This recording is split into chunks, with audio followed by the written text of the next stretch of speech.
tentang tata paragraf. Saya Kalista Kaila Bahrun dengan NPM 25120112229. Saya Sahwa Amata Fitri Muksin dengan NPM 25521011077. Saya Naila Safira Putri dengan NPM 25120111143. Saya Valisa Rafira dengan NPM 25120111420. Saya Michael Sabdo Prabowono dengan NPM 25120111083. Latar belakang dalam dunia tulis-menulis, paragraf merupakan satuan terkecil yang memiliki fungsi penting dalam menyusun suatu karangan. Paragraf menjadi wadah utama untuk menyampaikan gagasan, pendapat, ataupun informasi kepada pembaca. Jenis-jenis paragraf. Berdasarkan letak gagasan utama, paragraf deduktif. Paragraf yang gagasan utamanya terletak di awal paragraf. Kalimat pertama menyatakan ide pokok, kemudian diikuti oleh kalimat-kalimat penjelas. Paragraf induktif, gagasan utama terletak di akhir paragraf, diawali dengan kalimat-kalimat penjelas yang mengarah pada simpulan. Paragraf campuran, gagasan utama terletak di awal dan diulang kembali atau ditegaskan di akhir paragraf. Paragraf ineratif, gagasan utama terletak di tengah paragraf. Paragraf ini dimulai dan diakhiri dengan kalimat penjelas dan di tengah terdapat kalimat inti.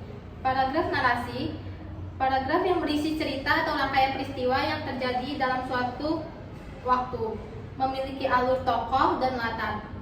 Paragraf eksposisi, paragraf yang menjelaskan suatu informasi atau pengetahuan dengan tujuan memberi wawasan kepada pembaca. Selanjutnya paragraf argumentasi, paragraf yang berisi pendapat penulis disertai alasan dan bukti untuk meyakinkan pembaca.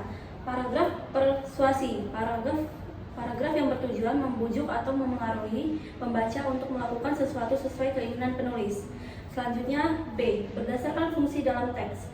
Paragraf pembuka, yaitu mengantar topik yang akan dibahas. Selanjutnya paragraf isi, menyampaikan ide pokok, informasi atau argumen secara rinci. Dan yang terakhir paragraf penutup, menyimpulkan atau menegaskan kembali isi pembahasan. Selanjutnya adalah syarat paragraf yang baik. Yang pertama adalah kesatuan atau unity. Semua kalimat dalam paragraf harus mendukung satu ide pokok yang sama. Yang kedua adalah kepaduan atau coherence. Kalimat-kalimat dalam paragraf harus tersusun secara logis dan berhubungan satu sama lain. Selanjutnya ada kelengkapan atau completeness. Paragraf harus memiliki kalimat utama dan kalimat-kalimat penjelas yang mendukung ide utama.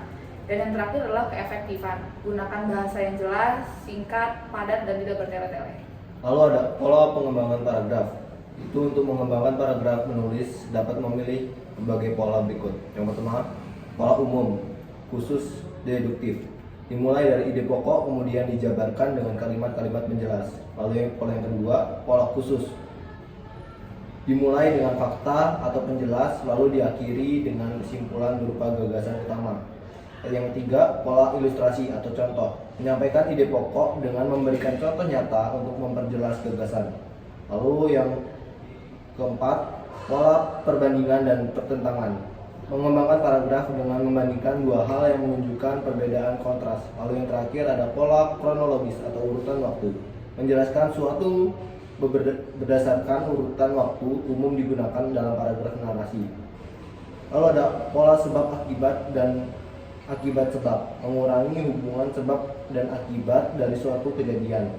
Lalu ada pola klimaks dan anti klimaks, disusun dari hal-hal yang semakin penting atau dari penting ke tidak penting. Kesimpulannya, paragraf adalah bagian penting dalam penulisan yang menyampaikan suatu ide utama dan kalimat-kalimat penjelas. Jenis paragraf dapat dibedakan berdasarkan letak ide pokok, isi, dan fungsinya dalam teks. Untuk menciptakan paragraf yang baik, penulis harus memperhatikan kesatuan, kepaduan, kelengkapan, dan keefektifan.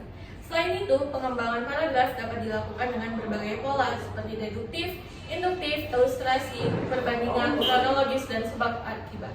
Saran bagi penulis maupun pelajar disarankan untuk terus melatih kemampuan menulis paragraf dengan memperhatikan struktur dan pola pengembangannya. Pemahaman terhadap jenis dan syarat paragraf sangat penting untuk menghasilkan tulisan yang komunikatif, logis, dan menarik.